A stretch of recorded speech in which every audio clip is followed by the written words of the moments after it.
Olá, bom dia. Bom dia, boa tarde, boa noite. Nós não sabemos, né? O horário que cada um vai assistir essa gravação. Então, um olá geral para todos. E nós estamos aqui, continuando a leitura e os comentários sobre esse grande livro, A Simetria Oculta do Amor. Mas, conforme combinado, devido ao tamanho desse capítulo e os pontos muito importantes que ele traz, que todos leriam com antecipação, para que nós tivéssemos uma discussão mais ampla, mais embasada de pessoas que já leram. Então, mas mesmo assim, eu gostaria de pedir a Paulo que lesse essa introdução desse capítulo 3, até dar-lhes a vida. Até essa estrofezinha aí. Pais e filhos. O amor entre pais e filhos, como em outros relacionamentos, é condicionado pela união, pelo dar e receber, pela divisão adequada de funções. Ao contrário de outros tipos, o amor entre pais e filhos persiste, mesmo havendo disparidade entre o dar e o receber. A primeira ordem do amor sistêmico entre pais e filhos é o fato de os pais darem e os filhos receberem. A coisa mais valiosa que os filhos recebem dos pais, não importa quem estes sejam ou que possam ter feito, é a oportunidade de viver. Ao receber a vida dos pais, os filhos os aceitam, e esses pais são os únicos possíveis para eles. Os filhos não podem acrescentar nem tirar nada à vida que os pais lhes deram. Os pais, por sua vez, não podem tirar nem acrescentar nada quando se dão como pais aos filhos. Essa primeira doação entre pais e filhos é diferente da doação e recebimento de presentes ou favores. Quando os filhos recebem dos pais a vida, tomam o que eles já haviam tomado antes dos seus próprios pais. Em certo sentido, os filhos são os seus pais e avós. O amor floresce quando os filhos valorizam a vida que obtiveram, quando aceitam os pais como pais. Tudo mais de que venham necessitar para viver pode ser dado por outras pessoas, mas só os pais podem dar-lhes a vida. Obrigada. Copiem aí. Primeira ordem do amor entre pais e filhos. Primeira, que é diferente da de casal. Tem uma diferençazinha. Então, os pais dão e os filhos recebem. Nós precisamos ter clareza disso. A primeira lei, a primeira ordem do amor entre pais e filhos, os pais dão, os filhos tomam. Não vou nem colocar aqui, os filhos tomam a vida, tomar a vida. Tomar a vida é algo ativo, é sugar o leite da mãe. Compreendem? Então, por isso que não existe compensação. Quando o filho quer compensar, eles geram emaranhado. E qual seria a segunda ordem, quem leu? Primeiro, assim, quem quer comentar esse parágrafo? Porque ele diz muita coisa. Eu achei interessante essa parte que ele fala que, em certo sentido, os filhos são os seus pais e avós. Eu achei bem interessante isso. E é como se tivesse uma apresentação aí, né? Tem uma apresentação. Vocês lembram daquela foto que eu trago para vocês, que tem a avó com a mãe na barriga e já tem um bebezinho lá na barriga?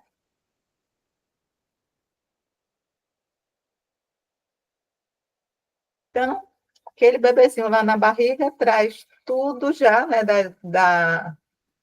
dos avós e dos pais. Então, nesse sentido, o Bert já está dizendo, ele não conhecia aquela figura, mas não conhecia como nós estamos conhecendo agora, né? Mas nesse sentido, porque a vida vem passando. Então, nossos pais são apenas doadores da vida. E é como eu digo, não dá para tirar nada da vida que os pais nos deram. E é onde eu uso a metáfora, né?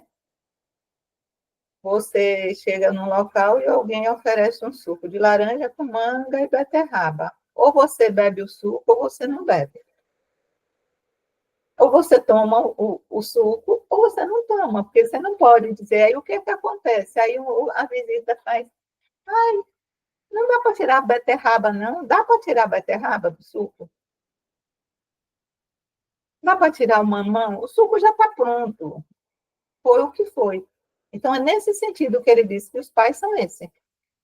E não foi no momento da concepção, eles nos deram a vida. Então, lembre desse exemplo, que eu sempre dou. Imagina um suco de laranja, mamão e beterraba. E você está doido para tomar o suco, mas tá, eu não gosto de beterraba, eu não gosto de mamão. Não tem como, entende? Mais alguma coisa? Aqui, Mari, posso falar? Eu Sim. gosto muito dessas duas frases, essas duas últimas frases aqui, desse trecho, que é: o amor floresce quando os filhos valorizam a vida que obtiveram, quando aceitam os pais como pais. Isso que você disse, né? Aceita os pais, não quero só laranja, vai ter que aceitar com a laranja misturada com a manga, misturada com a beterraba. Tem que ser Com assim, do jeito que tudo. vier, É. com tudo. Tudo mais do que venho a necessitar para viver pode ser dado por outras pessoas. Então a gente só avança na vida porque justamente faltou algo do pai e da mãe, porque senão a gente não avança, né? Mas só os pais podem dar-lhes a vida. E tem gente que ainda acha pouco, né? Porque a gente fica naquele julgamento: meu pai não me deu isso, minha mãe não me deu aquilo, porque meu pai foi ausente, eu nem conheci e tal. Mas o que é mais importante? A vida. Assim, ele pode ser o maior filho da puta, que a pessoa fala, porque ele foi um. Desculpem aí a palavrão, gente. Porque ele foi isso, aquilo e tal.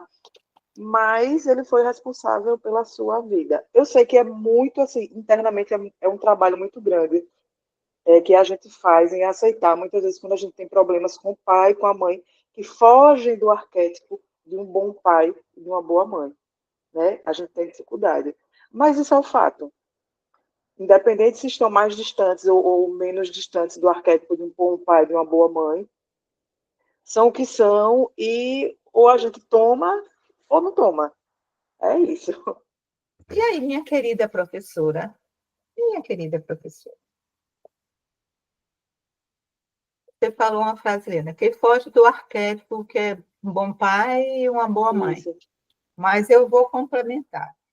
E foge da fantasia da E da nossa fantasia. consciência infantil do que é ser um bom Uhum. pai e uma boa mãe.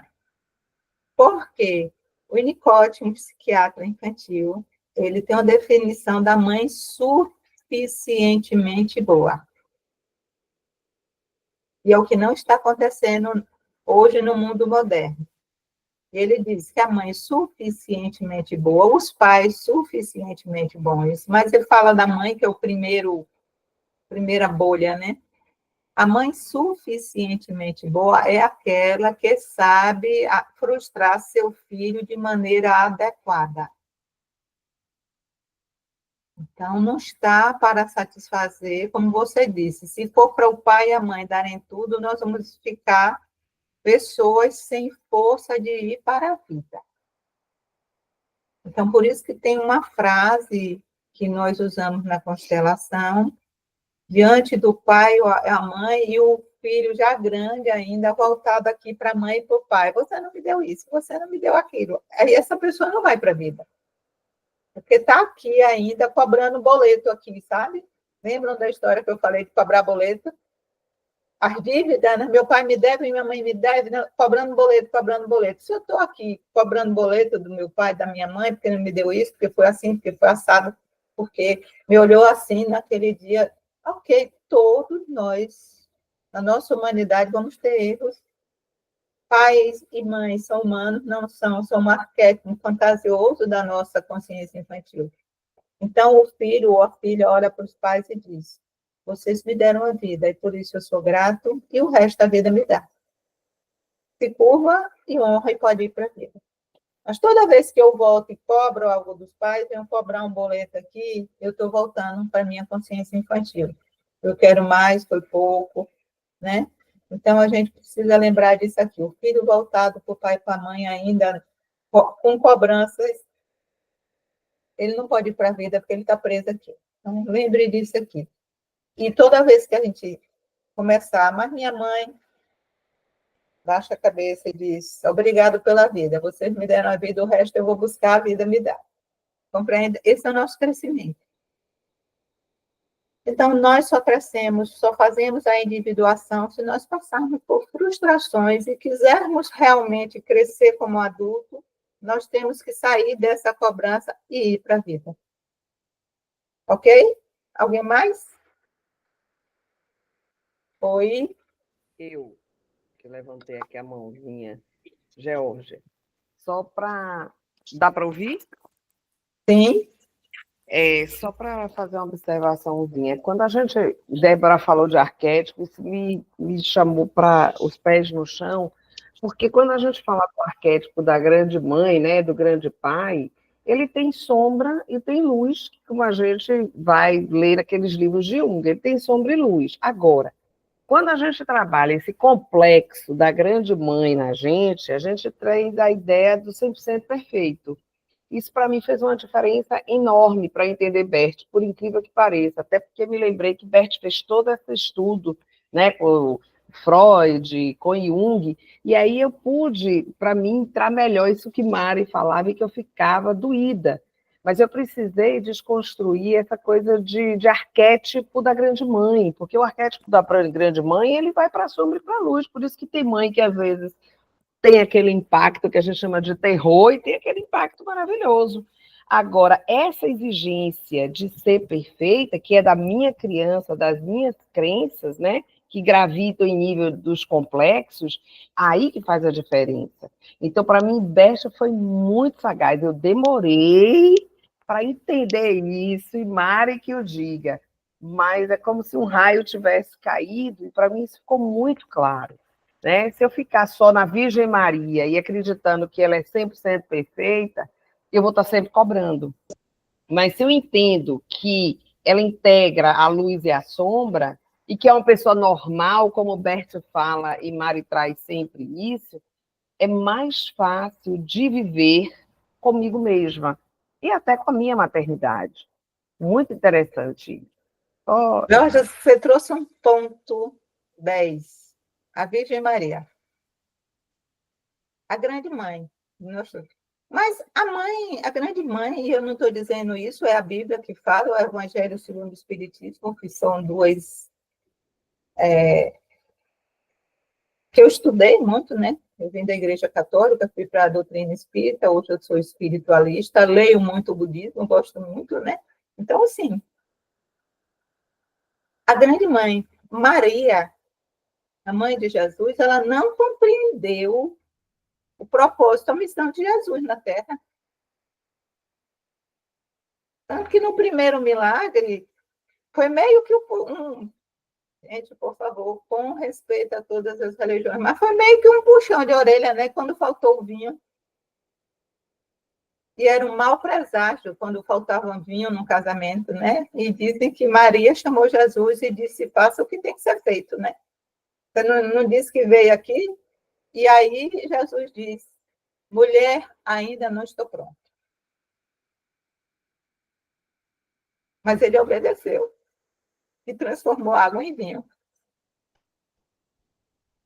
E durante várias passagens, em várias literaturas, nós vemos que Maria atrás de Jesus, tentando salvá-lo daquele destino dele. Então, assim, mesmo nossa grande mãe é humana, né? Então, Maria foi humana, como toda mãe. Inclusive, sofreu a dor de perder o filho naquela situação. E a grande mãe terra, de vez em quando, ela precisa nos dar uma lição para lembrar: olha o que vocês estão fazendo. Depois, como tem aquele poema do Rio, né? Eu só queria passar.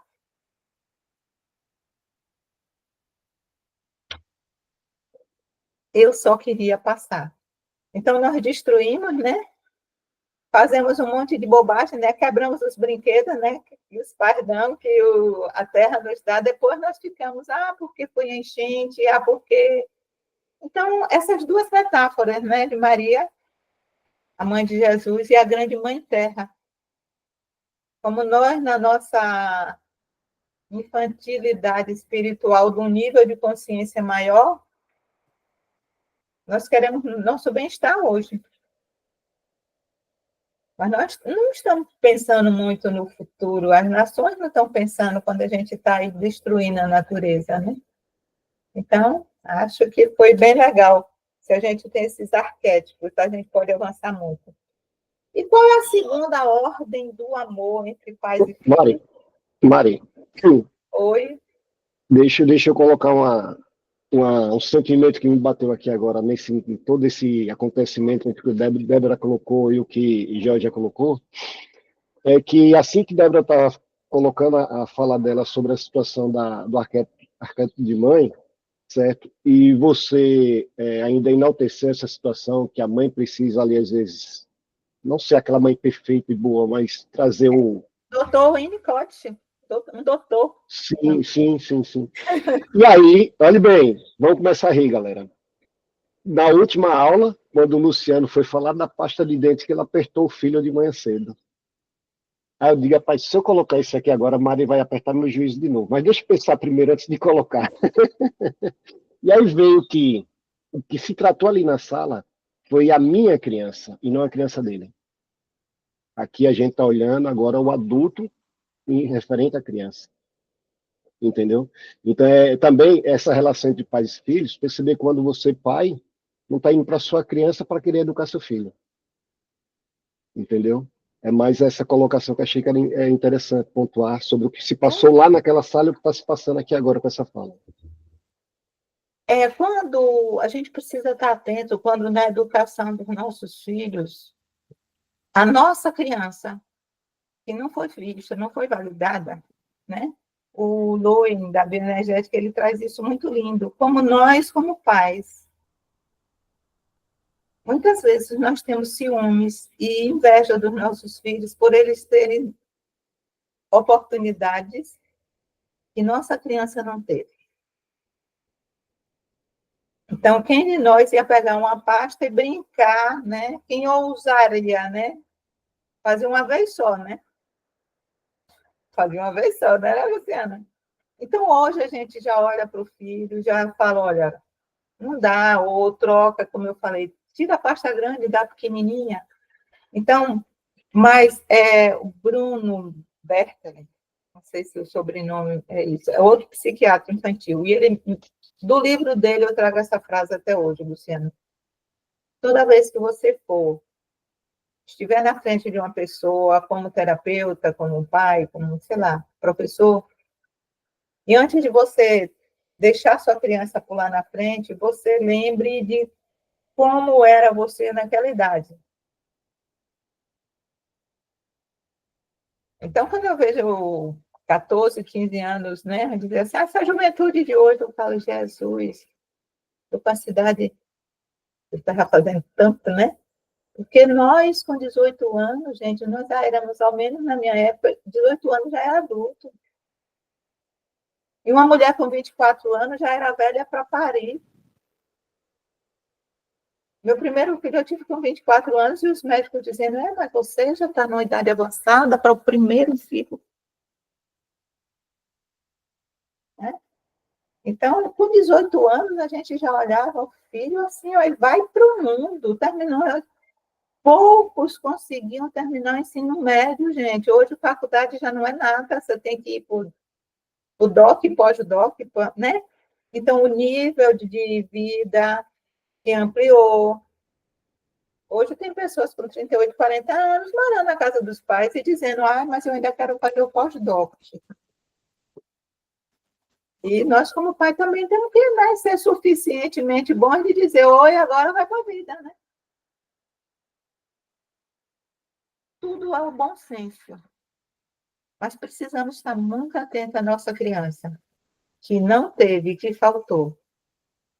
E mesmo que nós, conscientemente, possamos tomar uma decisão de fazer diferente com nossos filhos, no adulto, mas quando nossa criança pular na frente, aí você já sabe, né?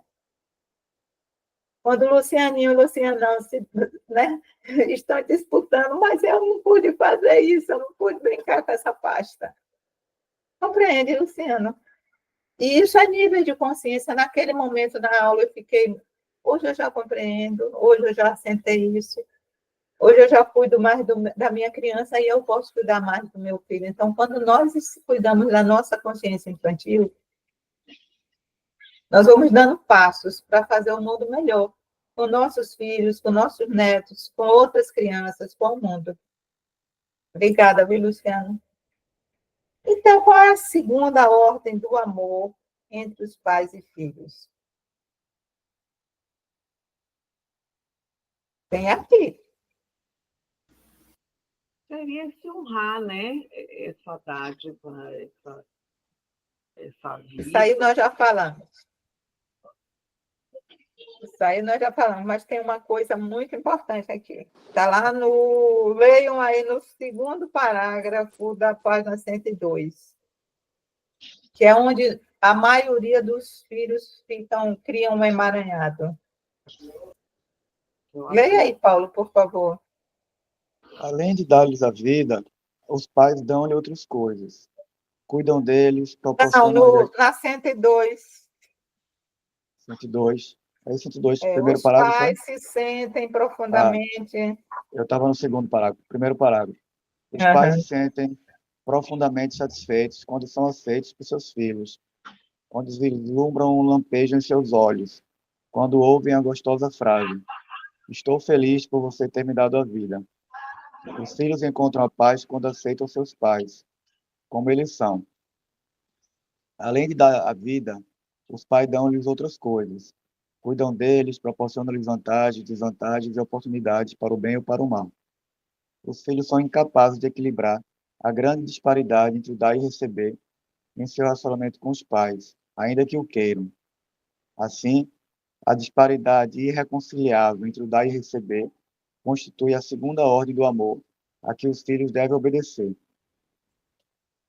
Depois nós vamos fazer o bolo do honrar a vida, viu, Jorge? Mas a primeira ordem do amor foi: pais dão, filhos tomam, não foi? A segunda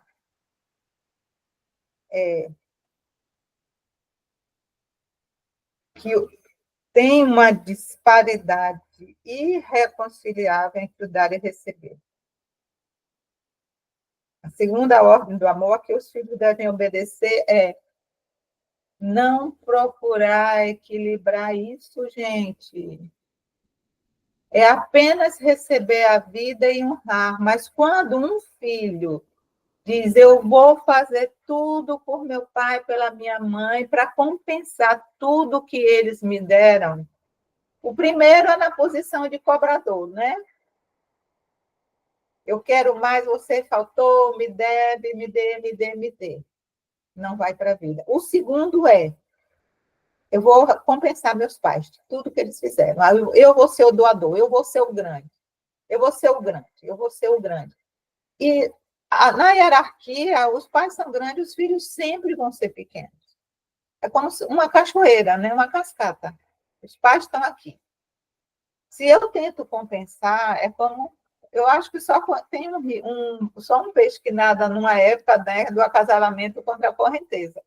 Mas se o filho tenta compensar o que os pais deram, eles estão criando um emaranhado.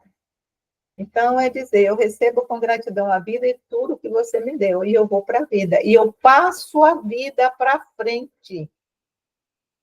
Senão, eu fico novamente preso aqui.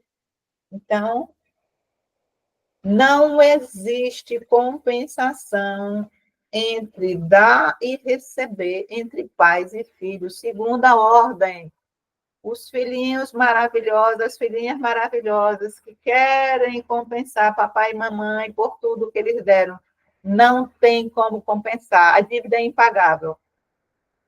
Dívida é impagável, né? Prescreve, deixa prescrever aí, porque não tem, né? Compreendem, gente? Não tem como compensar. Isso não significa que nós não sejamos gentis e cuidadosos com os pais, que é um dos itens, né? Cuidar dos pais idosos, mas cuidar dentro do que é possível. Dentro do que é possível. Quem levantou a mão, Paulo? Eu tenho uma dúvida com relação a isso. Existe alguma diferença quando essa doação, se essa doação de alguma forma não é feita pelos pais na idade que o filho realmente é uma criança? Se os pais continuam dando alguma coisa muito grande para o filho já adulto, que é o momento que talvez ele não precisasse mais ou não devesse receber. Dessa forma, também não tem como.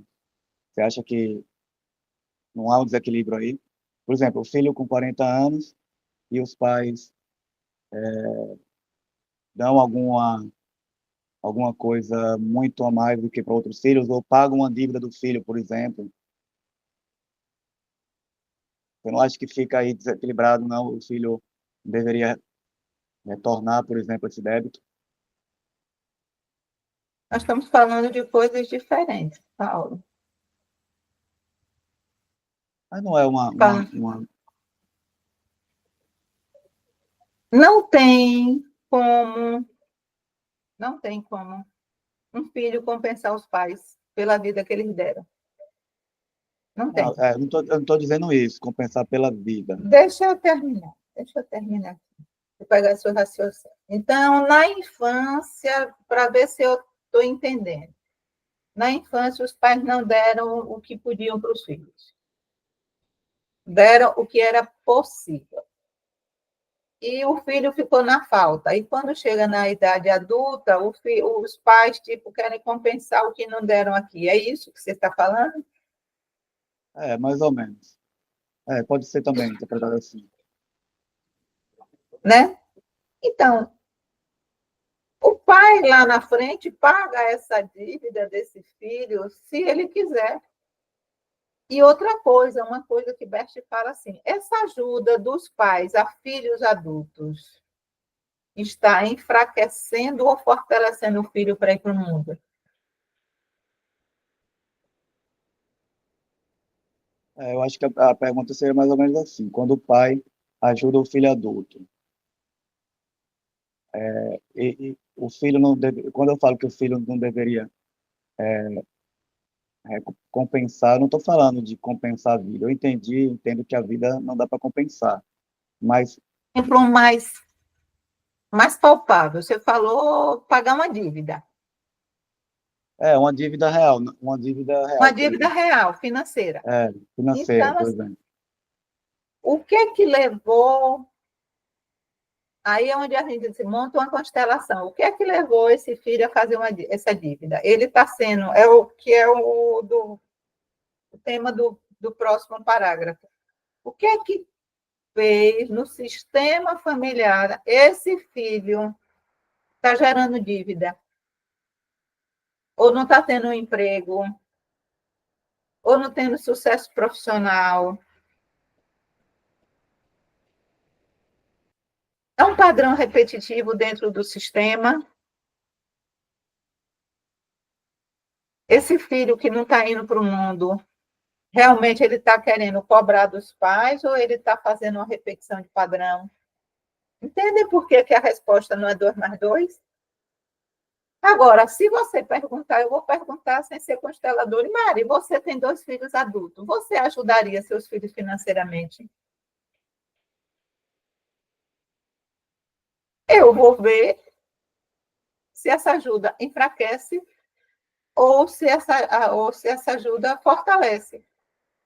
Mãe, eu estou querendo fazer um negócio bacana, mas eu agora, nesse momento, tenho que dar X de entrada, e nesse momento, nesses 2 meses, eu não posso fazer. A senhora pode me ajudar? Posso. Desde que essa ajuda não vá também ser de uma maneira desconfortável para mim. Então, eu, como mãe, estou doando ou estou pagando essa dívida de que espaço interno? Tentando compensar algo que eu não dei lá atrás. Se for isso, também eu não estou no meu adulto. Ou se hoje, a depender de uma situação do pai, porque pode ser que tenha faltado muito, né, Luciana? E hoje o pai e a mãe, hoje minha mãe não deixava, e de repente a mãe, pronto, vou pegar o exemplo de Luciano, que não podia fazer isso com a pasta. A mãe dele hoje, mais idosa, fala, filho, eu notei que isso marcou você, eu vou lhe dar uma caixa de pasta. E você vai buzutar o banheiro todo. E está tudo bem.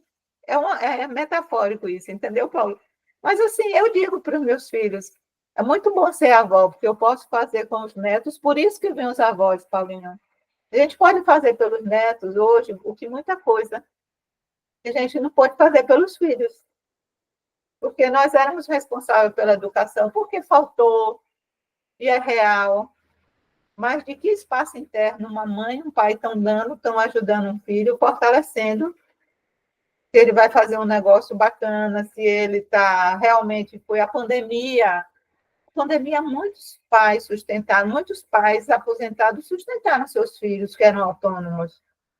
Compreende? Então, a gente, 2 mais 2 pode ser 4, como 5 menos 1 pode ser 4. Então, montem a constelação. Esse filho está indo para a vida, ou esse foi uma coisa pontual só, mas se sempre esse filho está gerando dívida, o pai e a mãe têm que dizer, ô, peraí, o que está acontecendo aqui? Eu não sei se ajudou, peraí, 2 minutos. Eu não sei se, Paulo, se te ajudou. Ajudou, eu acho que eu confundi um pouco alguma coisa aqui, mas eu estava realmente, me parece um pouco, eu achava que ele tinha falado um pouco sobre isso, né, sobre a questão eu achava, na verdade, que não seria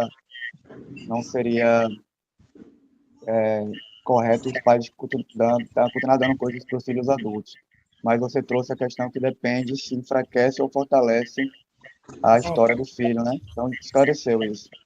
E aqui, olha, o que é... Me parecia que se o pai deu, o filho ia ter que compensar. Porque nesse momento, como os dois são adultos, agora está mais claro na minha cabeça, como os dois são adultos, não é mais aquela coisa dele ficar recebendo sempre. Tá entendendo? Agora eu consegui ser mais claro. Paulinho, os pais sempre vão dar mais, porque eles são adultos. Diante de nossos filhos sempre serão pequenos para nós. Nós sempre, como pai, nós seremos os grandes. Então, nós podemos ser condescendentes como uma boa árvore que continua dando os frutos, dando sombra. Mas aí a gente só precisa perguntar se essa ajuda, como pai, como mãe, está fortalecendo. Mas é ao contrário, quando o filho quer compensar. É um exemplo que vai deixar claro para vocês que eu dou, são esses meninos que são jogadores de futebol. A maioria vieram de uma pobreza, né? E foram criados uma grande parte apenas pela mãe, né? E eles falam, né? Cristiano Ronaldo é um exemplo naquele ano, né? Cristiano, né? Naquele, né? Barcelona, sei lá, Real Madrid. E ele fala, tudo pela minha mãe, porque ela deixava de comer para... Além, seu microfone está aberto, tá dando... Deixa um pouquinho, depois você... Então, ele diz assim, minha mãe deixava de comer um bife, deixava de comer para me comprar minha chuteira. E muitos meninos que vieram assim, onde a mãe teve um grande sacrifício, quando eles começam a ganhar dinheiro, eles querem dar tudo àquela mãe. E muitas vezes eles dão de uma posição de arrogância, que arrogância na constelação não é ser uma pessoa arrogante, é de grande. Então, muitos simplesmente tiram a mãe lá de onde elas estavam, botam a mãe num palacete, longe do ambiente dela, às vezes sem perguntar para ela se ela quer ir morar naquele lugar. Compreende? E aí eles ficam querendo compensar de uma maneira meio obsessiva, mas não tem como compensar. Um filho não tem como compensar os pais. É isso que Bert está dizendo nessa segunda ordem aqui. Compreende do que é que nós estamos falando? Ficou mais claro agora? Ficou, Mário. Obrigado. Você não vai compensar sua mamãe, seu papai, por terem lhe dado a vida, por terem cuidado de vocês na maneira que deu para cuidar. Mas mesmo grande, nossos filhos, nós seremos sempre os grandes. Mas isso não nos impede de ajudar um filho, uma filha. Agora, precisamos, como consteladores, como terapeutas, saber se essa ajuda está botando o filho para a vida ou deixando o filho permanecer aqui, ó, sem crescer. Que bom que a gente pode refletir sobre isso. Alene, agora, você... Eu tô com um caso bem parecido com o que Paulo falou. Ele contraiu uma dívida de jogo, né? E o pai colocou ele na terapia, mas não foi comigo, foi com uma psicóloga. E parece que foi mais de 200 mil. Ele teve que vender o carro, teve que vender a casa, o filho, né? E o pai ajudou com grande parte, sendo que ele teve que se desfazer também de alguns bens. Ele ficou tranquilo. Ele trabalha junto com o pai, ele tem uma banca no mercado, os dois, cada um tem a sua banca. Então, eles trabalham juntos, né? Cada um no seu lugar, mas trabalham fazendo a mesma coisa. Que já é de família isso. Já vem até dos bisavós dele, eles vão seguir no mesmo ritmo de comércio. E quando foi agora, eles me procuraram para fazer terapia, porque o filho começou a pegar dinheiro com a agiota. Então, ele estava assim, devendo muito. E o pai me procurou desesperadamente, porque ele tinha se curado do jogo, entre aspas, né? Mas não se curou de dever. E aí, ele pagou a dívida do filho novamente, só que a condição agora, ele e a esposa, né, pagaram a dívida do filho. Só que a condição agora é que o filho pague ao pai e à mãe essa dívida. Então, sem juros, né? Porque os juros ele estava pagando o agiota. E ele está pagando todo dia, ele tira lá do que ele vende no mercado e dá uma parte para o pai e dá uma parte para a mãe.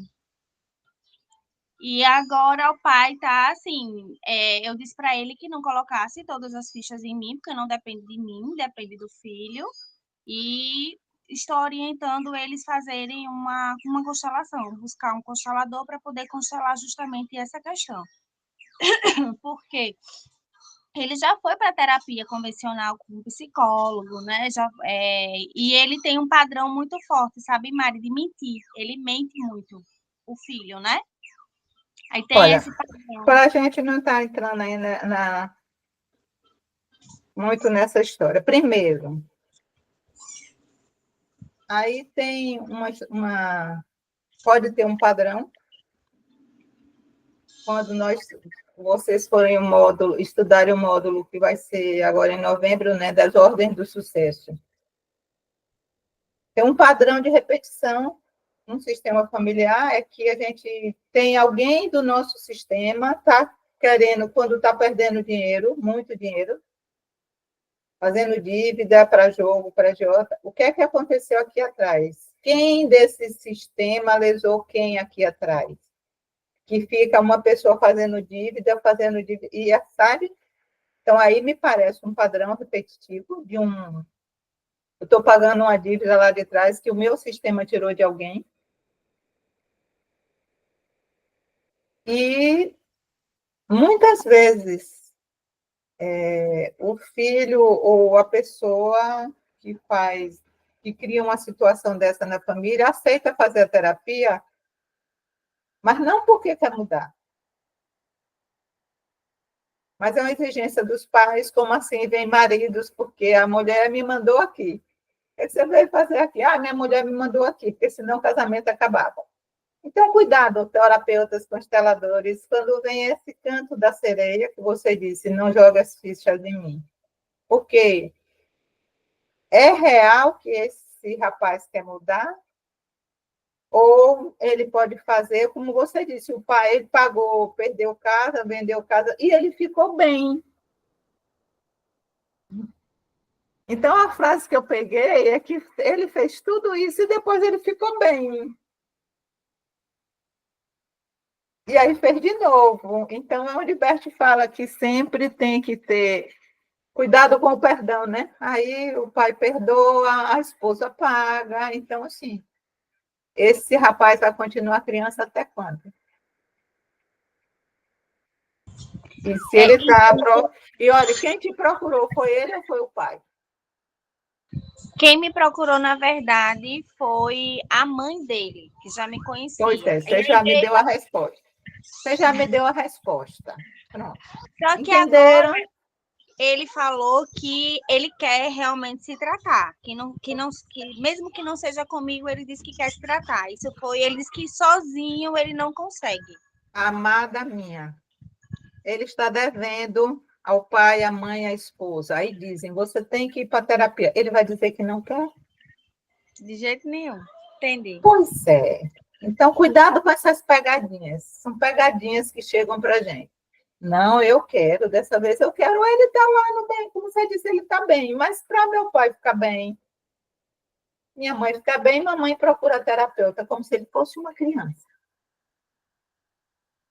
Compreende? Então, é um caso, mas ele, inclusive, dele se responsabilizar em pagar a terapia dele. Ele não é criança. Então, quando chega casos assim, de quem vai pagar a terapia, meu pai, minha mãe, então você volte e arranje alguma coisa para fazer para você poder me pagar. E aí já é a terapia dele, já é a constelação dele. Alguns voltam, outros não. Como é que você se sente quando eu lhe digo isso? Eu me sinto bem, porque é isso mesmo. Inclusive, o pai já deu o limite de pagar as 4 sessões, já encerramos. E ele ficou de me dar uma resposta se ele vai continuar, porque é muito confortável para ele o pai pagar, né? Então, você compreendeu, né? O pai está pagando, eu vou. Aí meu pai me deixa quieto. Agora Então, eu vou esperar se ele vai dar um feedback, se ele vai retornar, porque agora é a vez dele pagar. E pode ser até que ele venha e pague até a situação ser esquecida, compreende? Então, a gente precisa ficar atento a isso. Nem todos que procuram terapia estão querendo se cuidar. Quando você falou da questão do sistema lá atrás, Mari, só para eu tirar uma dúvida, porque esse caso dele, o apanhado que eu fiz, né, a entrevista que eu fiz, na família agora, os principais, assim, não tem. Eles são muito bem estruturados financeiramente, os tios, mas eu acho não, com certeza deve ser bem mais lá atrás. Porque, a princípio, o que está aqui não tem isso. Não passa por isso. Nós temos 500 anos de história aqui atrás. Então, uma das perguntas que eu faço, de onde vem o dinheiro dessa família? De onde vem as terras dessa família? Como começou essa profissão? Então, vocês vão ter essa oportunidade de trabalharem isso, né, com a questão do dinheiro. Vamos Mari, lá, amores. Lembrei agora só de um detalhe importante que você falou agora. O pai dele deixou de agiotar depois do caso do filho. Tá. Foi importante isso, trazer isso. Prendem. E vocês sabem, eu já trabalhei com, né, pessoas que tinham agiotas na família. Qual era a fama dos agiotas? Ladrão? Procure saber depois. Procure saber depois. Isso não é o caso da leitura hoje, certo? Mas tem aquele, né? São pessoas que quando alguém procura um agiota, porque não teve crédito mais em lugar nenhum, e o juro é exorbitante, então é uma maneira também, né, de... Então, tem algum sistema de compensação aí que já vem lá de trás, viu, Arlene? Fica atenta a isso. Então, a segunda ordem é que não tem como compensar, não tem como equilibrar o dar e o receber entre pais e filhos. O filho compensa passando a bola da vida para frente, com projetos, dando filhos, sempre para frente. Você pode ler onde tem esse pressuposto, o apego amoroso que os filhos pequenos sentem. Pode ler, Paulo, por favor. Sim. Esse pressuposto, o apego amoroso que os filhos pequenos sentem pelos pais naturais é cego para o que estes fazem ou deixam de fazer. Os filhos agem como se o amor não pudesse tolerar nenhuma diferença, como se o fato de serem parecidos bastante bastasse para ligá-los, e o de serem diferentes resultasse em separação ou perda. Suas ações testemunham o pensamento mágico da alma infantil. O igual atrai o igual. Esse pressuposto inconsciente sobre o amor alimenta a ânsia instintiva dos filhos de se ligarem aos pais, tornando-se semelhantes a eles. Isso se vê com clareza nos pequenos que imitam abertamente os pais. Mas é um aspecto do amor filial que continua a operar também na vida interior dos adultos, desempenhando importante papel nas relações familiares. Agindo por amor, os filhos acompanham os pais até no sofrimento e, embora quase sempre de maneira inconsciente, perpetuam os infortúnios dos pais, copiando-os. Lê essa historinha aí e o outro parágrafo. Uma boa menina, uma mulher de 35 anos de idade, contou ao grupo que ia divorciar-se. Seu casamento era feliz e tinha 3 filhos. Embora não pudesse dar nenhuma razão satisfatória para essa decisão, mostrava-se inflexível e repelia qualquer sugestão para reconsiderar. Em sessão posterior, o terapeuta perguntou-lhe a respeito de seus pais. O pai morrera tentando salvar os companheiros no acidente de avião. O terapeuta perguntou ainda que idade tinha a mãe na época. Ela respondeu: minha mãe perdeu meu pai quando eu tinha 35 anos. O terapeuta volveu então. Em sua família, uma boa menina tem de perder o marido aos 35 anos.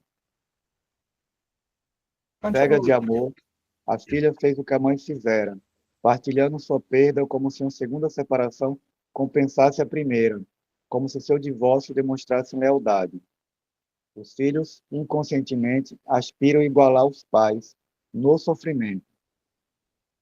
Seu vínculo amoroso é tão forte que os cega, e eles não conseguem resistir à tentação de zelar pelos pais, assumindo-lhes a dor. Embora façam isso por amor e acreditem que estão praticando o bem, passam a comportar-se como pais de seus pais e dramatizam os medos destes, prejudicando a si mesmos. Este amor cego protege os vínculos com os pais, mas atuando como pais e tentando dar-lhes ao invés de receber deles, invertem o fluxo do dar e receber e, inadvertidamente, perpetuam o sofrimento. O amor entre pais e filhos obedece a uma hierarquia no interior da família, que exige que eles continuem como parceiros desiguais. Os pais dão, os filhos recebem. Assim, segundo a terceira ordem do amor, tudo vai melhorar quando os filhos são filhos e os pais são pais. Ou seja, quando a hierarquia familiar, baseada no tempo e na função, é respeitada. Pronto. Então, nós estamos na terceira ordem, hierarquia, no tempo e na função é respeitada.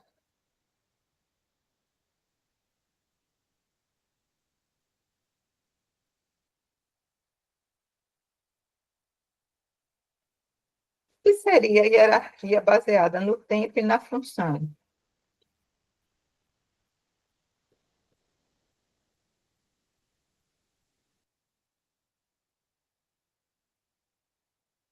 Seria o tempo porque vieram antes e a função porque a função paterna e materna. Compreende? Então, quais são as 3 leis? Repitam aí. Lição de casa, prazer de casa. Quem copiou direitinho? Os pais dão e os filhos tomam. A segunda, não tentar compensar o que os pais dão, o que os pais deram. E a terceira,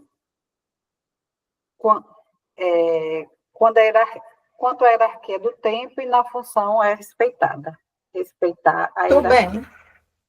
Esta Eu queria menina uma tirou filha 10 na prova. assim. Eu quero ter uma filha assim.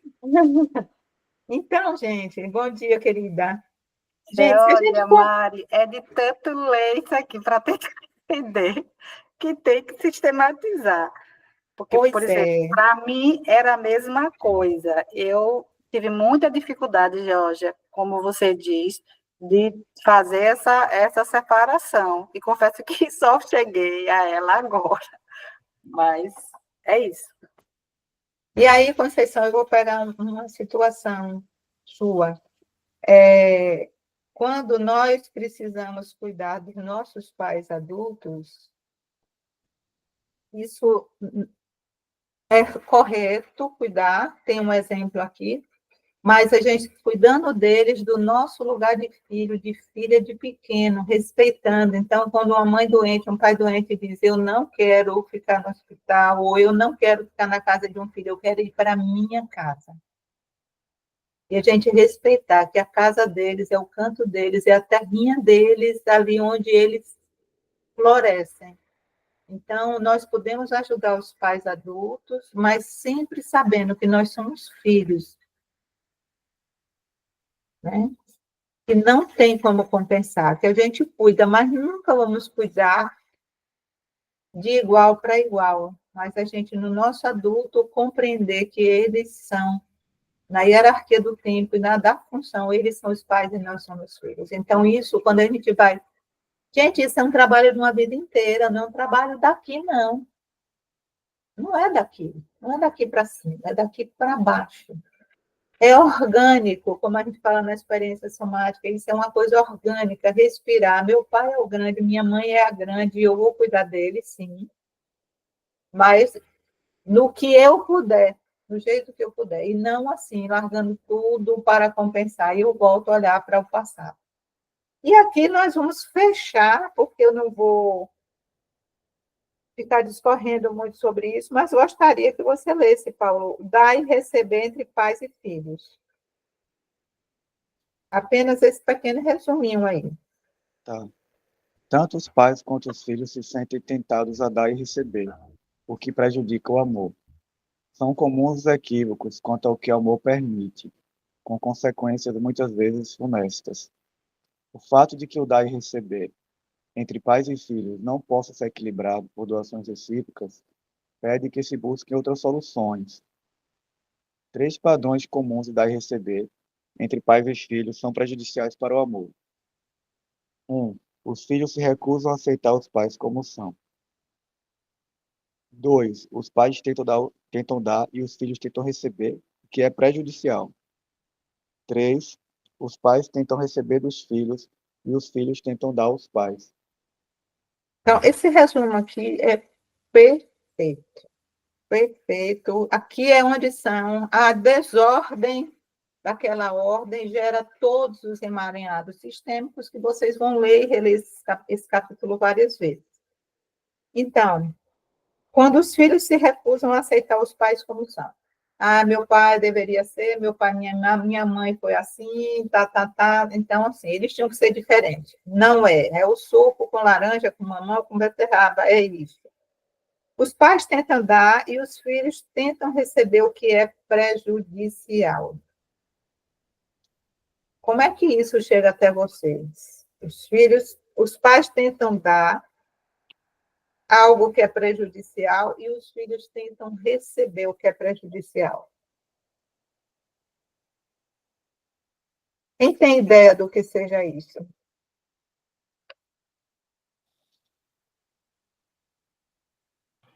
Ele fala mais na frente, né? São Hein? exemplos de obrigação. Ele fala mais na frente, são exemplos como doenças, dívidas, injustiças sofridas. São os emaranhados, os padrões do sistema, né? Aí vai dando aquilo e você vai passando. É como uma criança que tem uma família que todos são doentes e sente se ele é saudável.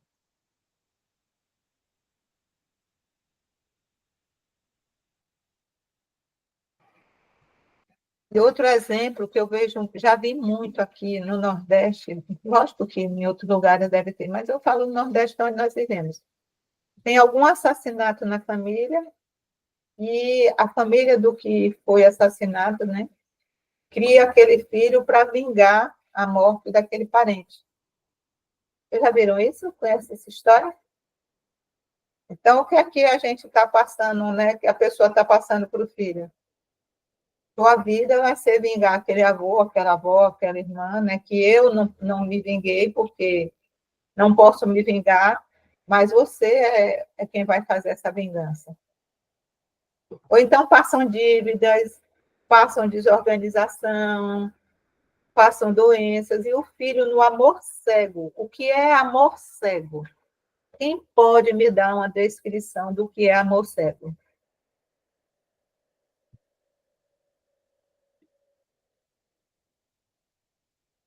Para vocês, não precisa ser nada na literatura, não. Para vocês, o que é o amor cego? É o amor da criança, querendo salvar os pais. Para mim, hoje, assim, a forma mais tranquila para mim é se colocar nessa situação de criança querendo ajudar, querendo resolver a vida dos pais. Querendo salvar. Mas copiem essa definição de amor cego para vocês ficarem assim. Amor cego. Olha, não, eu vou fazer uma pergunta de uma maneira diferente. O que é que o amor cego não vê? O que é que o Mari, amor cego não vê? Oi. eu acho que é principalmente quando a gente está entrando nessa desordem, porque às vezes, foi um exemplo essa semana, tinha a filha de uma prima minha, ela julgava muito o relacionamento dos pais, a dinâmica que era, porque o pai tinha algumas atitudes de muito ciúme com a mãe, e ela sempre julgou isso e sempre falou que nunca ia querer aquilo para a vida dela. Hoje, acho que ela tem 18 anos, tá namorando, e a mesma dinâmica que ela vive hoje é a dinâmica que o relacionamento dos pais dela tinha. Então, acho que esse amor cego é justamente isso. Mesmo uma coisa que, teoricamente, no cabeção, como você fala, a gente não quer, a gente acaba atraindo aquilo pra gente também. Repetindo inconscientemente. Mas é uma frase que eu aprendi depois de anos e anos e anos e anos. Assim, que amor cego é esse? O que é que o amor cego não vê? Ele não vê as ordens do amor entre pais e filhos.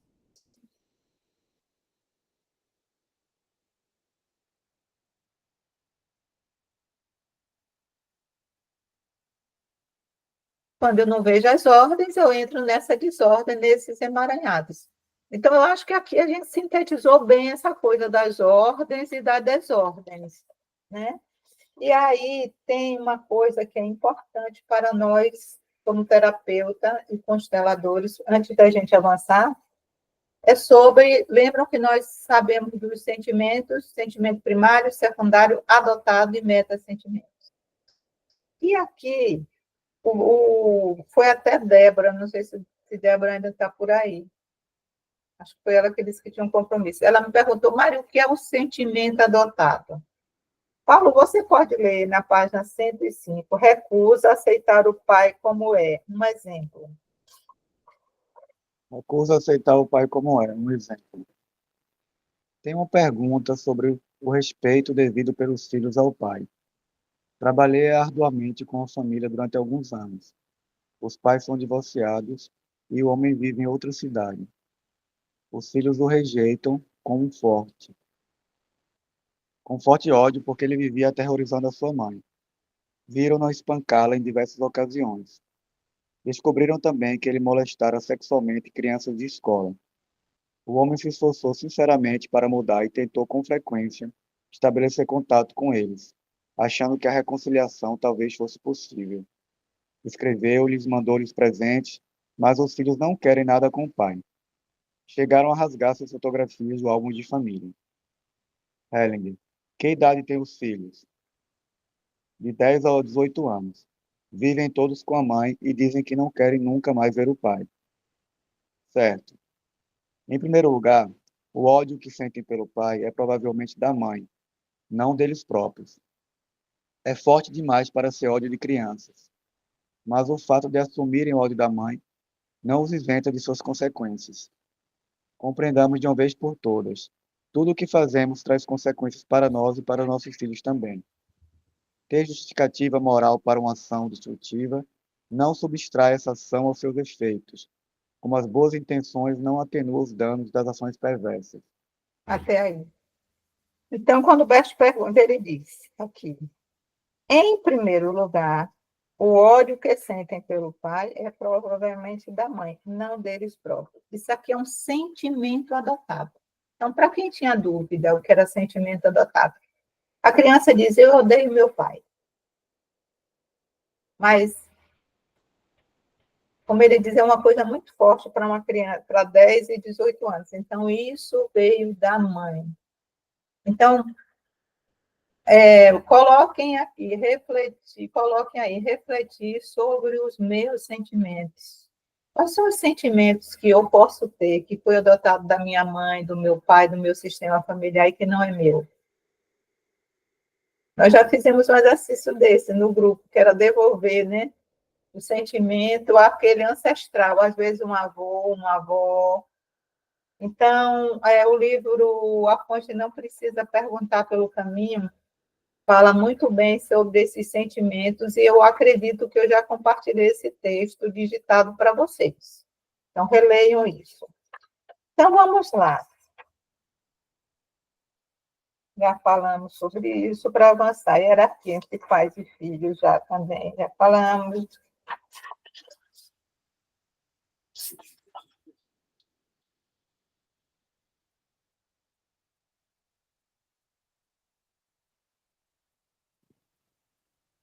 A separação entre os pais, que Bert pergunta a Bert com quem os filhos devem ficar, e ele sempre diz: os filhos devem ficar com o genitor que mais respeita o outro.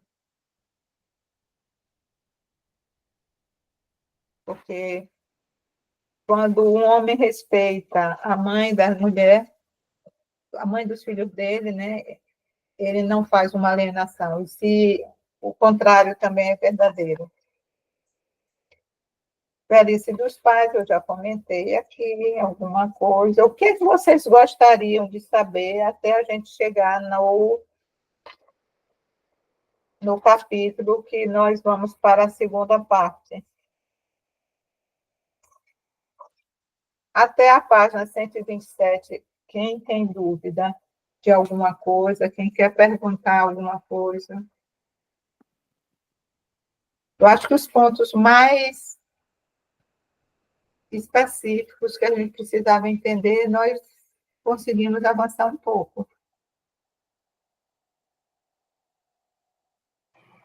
Então, Mari, eu fiz uma leitura aqui desse parágrafo 112, na página 112, que para mim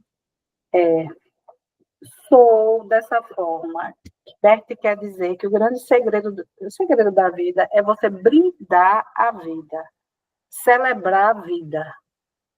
Então, quando eu li esse parágrafo, isso ficou tão forte em mim que eu acho que é uma virada de chave. Quando você consegue sair dessa cobrança dos pais, dessa desordem com os pais. E toda o infortúnio que vivemos, isso não vai mudar. Agora, é ver o que vem de lá de trás, o que a gente... E poder brindar, e poder celebrar. Eu vi isso nessa página 112, numa resposta que Bert faz a uma pergunta. E eu achei, assim, fantástico. Leia para aí, para a gente. Ele diz assim: nossos pais nos dão a vida e são únicos, e são os únicos capazes de fazer isso. Outras pessoas talvez nos deem alguma coisa além disso.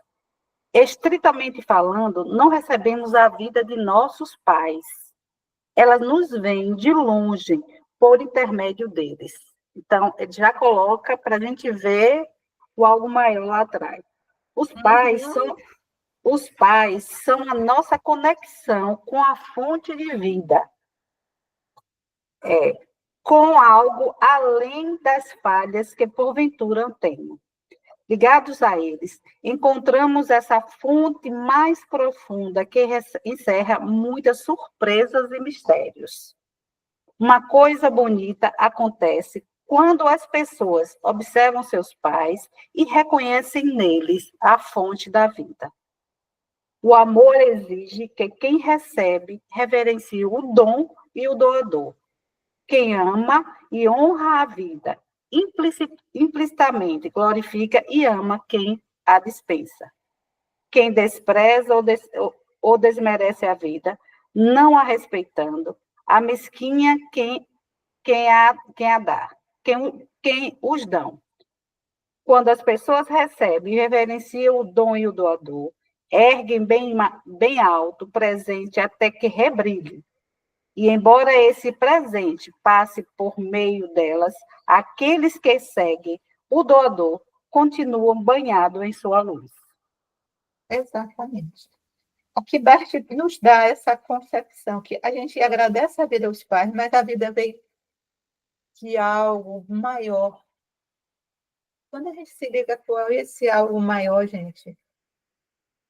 Obrigada, Conceição, porque você nos deu um ótimo insight da gente terminar essa primeira parte de se perguntar, de verdade, eu sou grata pela vida? Ou eu fico olhando para a morte? E a pessoa que consegue ser grata à vida, ela está olhando para a vida. Ela não está olhando para o passado. Olhar para a morte é olhar para o passado, para essa quitação desse que meu pai me deve, minha mãe me deve. E perguntem-se, olá, o que eu estou fazendo aqui nessa vida? Como seria a vida se eu não estivesse aqui? Como é que seria para mim? Mas a minha pergunta básica como consteladora seria essa. E vamos começar, talvez, o módulo 5, em dezembro, com esse exercício, vida e morte. Eu me sinto mais atraída pela morte ou mais atraída pela vida? Atraído pela morte ou atraído pela vida? Quem está atraído para a morte está olhando para as coisas do passado, está ainda cobrando de pai e mãe, ainda não pôde desfrutar. Como hoje de manhã, eu abri a janela e o sol estava lindo, eu tinha 5 dias sem ver o sol nordestino brilhando, verde, a paisagem. Só por isso eu tive uma gratidão enorme, eu por ter olhos para poder ver essa beleza, né? Por ter pernas para poder levantar da minha cama, abrir a janela, por ter braços para abrir a cortina, abrir a janela, respirar o ar. Então, de que forma eu estou vivendo? Para onde eu estou olhando? Vou deixar vocês com essa reflexão é de vocês. Nós vamos ter 10 minutos de intervalo. E 11h15 nós retornamos.